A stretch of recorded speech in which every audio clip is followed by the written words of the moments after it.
ಓಂ ಶ್ರೀ ಗುರು ಬಸವಲಿಂಗಾಯ ನಮಃ. ಮನೆಯಿಂದು ಮಹಾಮನೆಯಾಯಿತು, ಗುರುಲಿಂಗ ಜಂಗಮಕ್ಕೆ ಶರಣಾದ ನಿಮ್ಮಿಂದ ಮನೆಯಿಂದು ಮಹಾಮನೆಯಾಯಿತು, ಮನೆಯಿಂದು ಮಹಾಮನೆಯಾಯಿತು. ಕಾಮನೆಯು ತುಂಬಿ ಕಿರಿದಾದ ಈ ಮನವು ಅರಿವೆಂಬ ಗರಿಬೆಚ್ಚಿ ಹಿರಿದಾಯಿತು.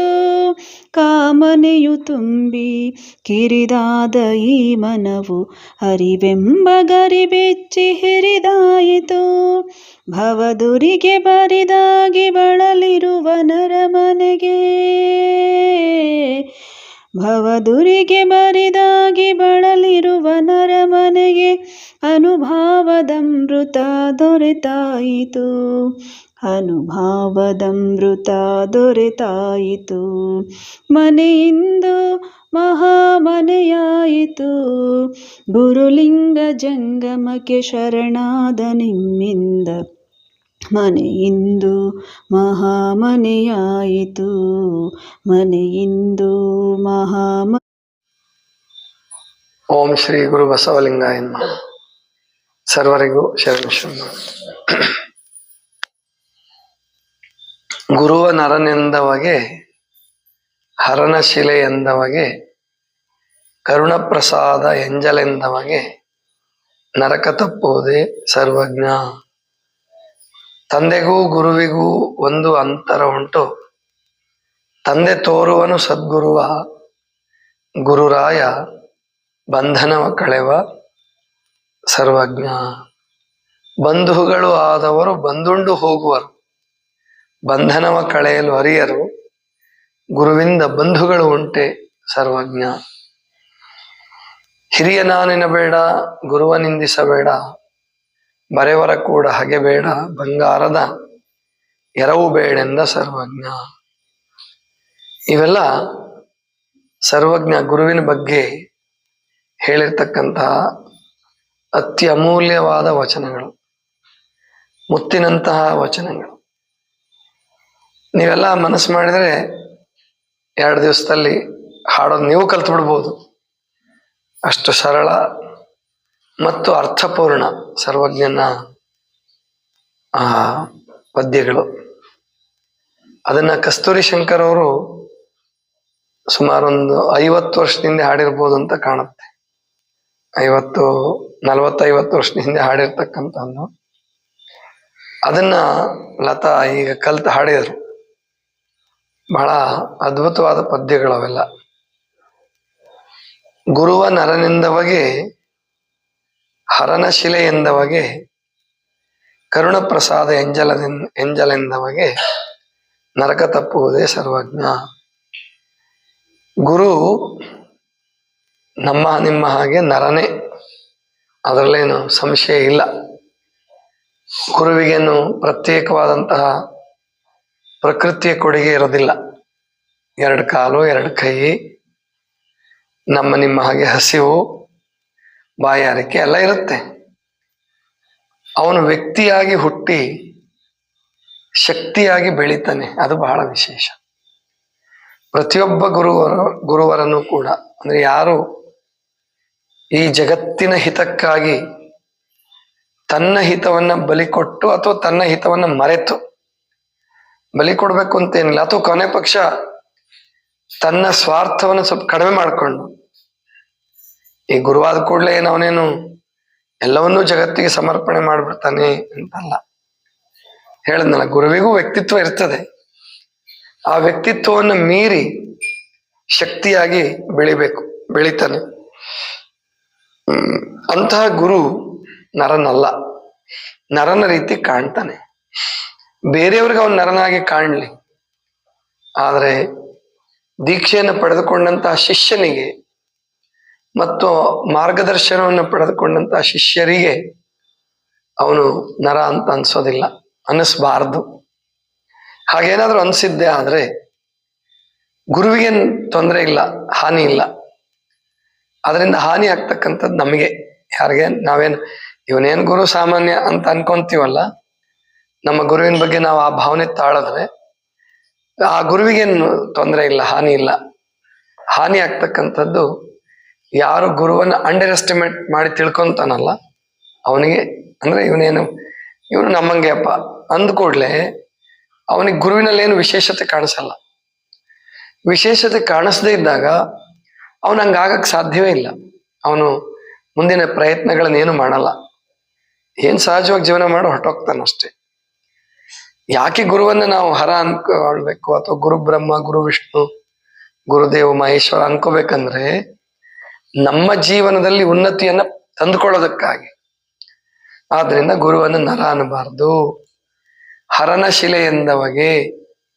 ಹರ ಅಂದ್ರೆ ದೇವರು, ಶಿವ. ಕೇವಲ ಶಿಲೆ ಮೂರ್ತಿಯಲ್ಲಿ ದೇವರನ್ನ ಕಂಡು ದೇವರೇ ಇಲ್ಲ ಬಿಡು, ಈ ಮೂರ್ತಿನಲ್ಲಿ ದೇವರಿದ್ರೆ ದೇವರೇ ಇಲ್ಲ ಅಂತಾರೆ ಕೆಲವರು ವಿಚಾರವಾದಿಗಳು, ನಾಸ್ತಿಕರು. ಇದನ್ನೇ ದೇವರು ಅನ್ನಂಗಿದ್ರೆ ಬೇಡಪ್ಪ, ನಮಗೆ ದೇವರೇ ಬೇಡ. ದೇವ್ರ ಹಂಗಿಲ್ಲ ನಿಜ. ಆದ್ರೆ ಅನಂತನು ಅತೀತನು ಆದಂತಹ ಆ ಪರಮಾತ್ಮನನ್ನ ಯಾವುದಾದ್ರೂ ಒಂದು ರೂಪದಲ್ಲಿ ನಾವು ಅರಿಲೇಬೇಕಾಗತ್ತೆ. ಪ್ರಾರಂಭದಲ್ಲಿ ಹೆಂಗೆ ನಾವು ಚಿಕ್ಕವರಿದ್ದಾಗ ಅಕ್ಷರ ಕಲಿತೀವಿ, ವಿದ್ಯೆ ಕಲಿಬೇಕಾದ್ರೆ ಮೊದಲು, ಊಟ ಮಾಡೋದಕ್ಕೆ ಶಕ್ತಿ ಬರ್ಬೇಕಾದ್ರೆ ಮೊದಲು ತಾಯಿ ಹಾಲು ಕುಡಿಬೇಕಾಗತ್ತೆ. ಹಾಗೆ ಪರಮಾತ್ಮನನ್ನು ಅರಿಬೇಕಾದ್ರೆ ಕುರುಹು ಬೇಕಾಗತ್ತೆ. ಬಸವಣ್ಣನವರು ವಿಶ್ವಾದಾಕಾರದಲ್ಲಿ ಇಷ್ಟಲಿಂಗವನ್ನು ರೂಪಿಸಿ ಕೊಟ್ರು. ಅದು ಕೂಡ ಒಂದು ಕಲ್ಲೇ ಹಾಗೆ ನೋಡ್ತಾ ಹೋದ್ರೆ.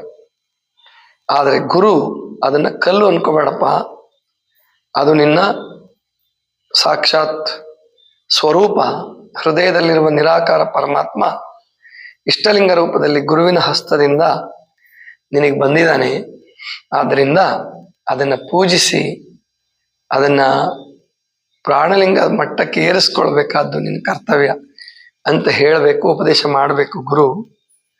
ಅದನ್ನ ಪಡ್ಕೊಳ್ಳದೆ ಲಿಂಗ ಕಲ್ಲು ಅದಕ್ಕೆ ಅದೇನು ನಮಗೆ ಅಗತ್ಯ ಇಲ್ಲ ಅನ್ಕೊಂತ ಅಡ್ಡಾಡಿದ್ರೆ ಅವನ ಜೀವನ ನರಕಾಗೆ ಆಗುತ್ತೆ. ಗುರುವ ನರನೆಂದವಗೆ, ಹರನ ಶಿಲೆ ಎಂದವಗೆ, ಕರುಣ ಪ್ರಸಾದ ಎಂಜಲೆಂದವಗೆ.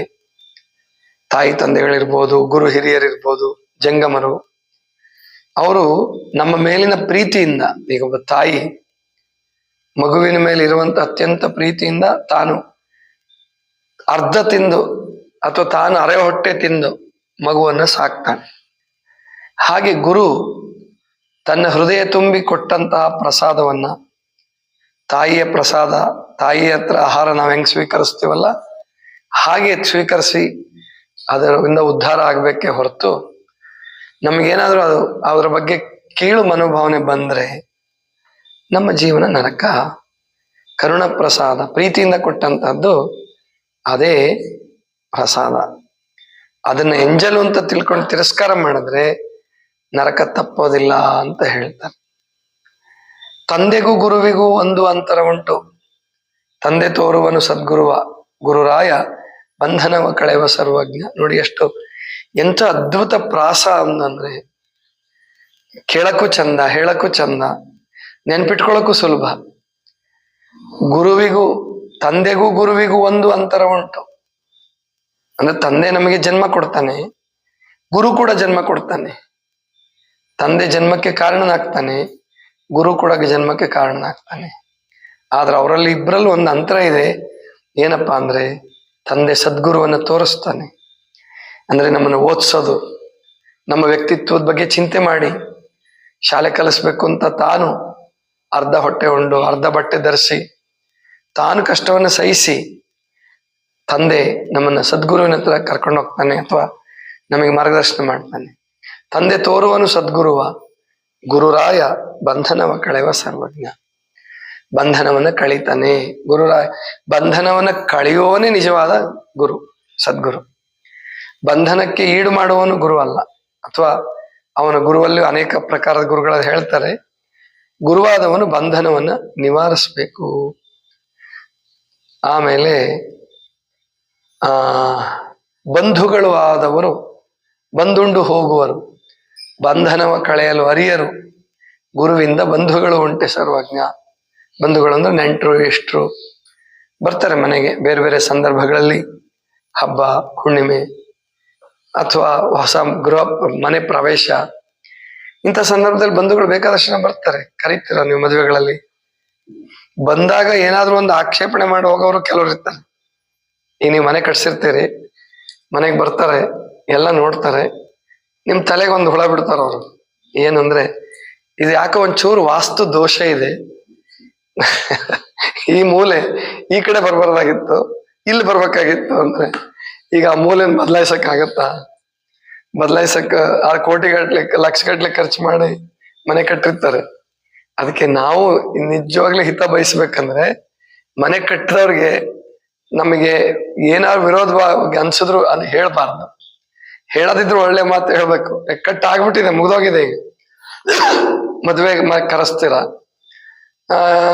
ಈ ಹುಡುಗಿ ನನ್ ಚೂರು ಉದ್ದ ಇದ್ದಿದ್ರೆ ಬಹಳ ಚಲೋ ಇರ್ತಿತ್ತು ಅಂದ್ರೆ ಗತಿ ಏನು? ಈಗ ಉದ್ದ ಮಾಡಕ್ ಬರುತ್ತಾ? ಮದ್ವೆ ಆಗೋಗಿದೆ, ತಾಳಿ ಕಟ್ಟಾಗಿದೆ, ಈಗ ನನ್ ಚೂರು ಬೆಳಗಿರೋ ಹುಡುಗಿ ಸಿಕ್ಕಿದ್ರೆ ಚಲೋ ಆಗ್ತಿತ್ತು ಅಂದ್ರೆ ಗತಿ ಏನು? ಅದಕ್ಕೆ ಇಂಥವನ್ನೆಲ್ಲ ಮಾಡ್ತಾರೆ ಬಂಧುಗಳಾದವರು.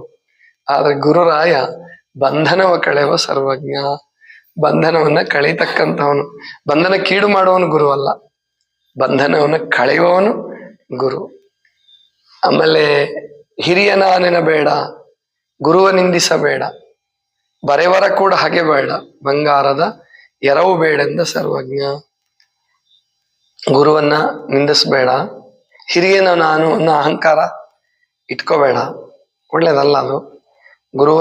ಹಿರಿಯ ನಾನಿನ ಬೇಡ, ಗುರುವ ನಿಂದಿಸಬೇಡ, ಬರೆವರ ಕೂಡ ಹಾಗೆ ಬೇಡ. ಬರೆವರ ಅಂದ್ರೆ ಕ್ಲರ್ಕ್ಸ್, ಈಗೆಲ್ಲ FDC SDC ಅಂತ ಇರ್ತಾರಲ್ಲ, ಲತನ್ ಕ್ಯಾಟಗರಿ ಅವ್ರು ಕೂಡ ನಾವೇನಾದ್ರು ಜಗಳ ಮಾಡ್ಕೊಂಡ್ವಿ ಅಂದ್ರೆ, ಎಲ್ಲೋ ಏನೋ ಬರಿಬೇಕಾದ್ ಬರ್ದು ಅಥವಾ ಸೈನ್ ಮಾಡಿಸ್ಲಿಲ್ಲ ಅಂತಂದ್ರೆ, ಅಥವಾ ಏನಾದ್ರು ಎಲ್ಲೆಲ್ಲೋ ಸೈನ್ ಮಾಡಿಸಿದ್ರೆ ಒಂದ್ 6 ತಿಂಗಳು ವರ್ಷ ವ್ಯರ್ಥ ಆಗೋಗ್ಬಿಡುತ್ತೆ.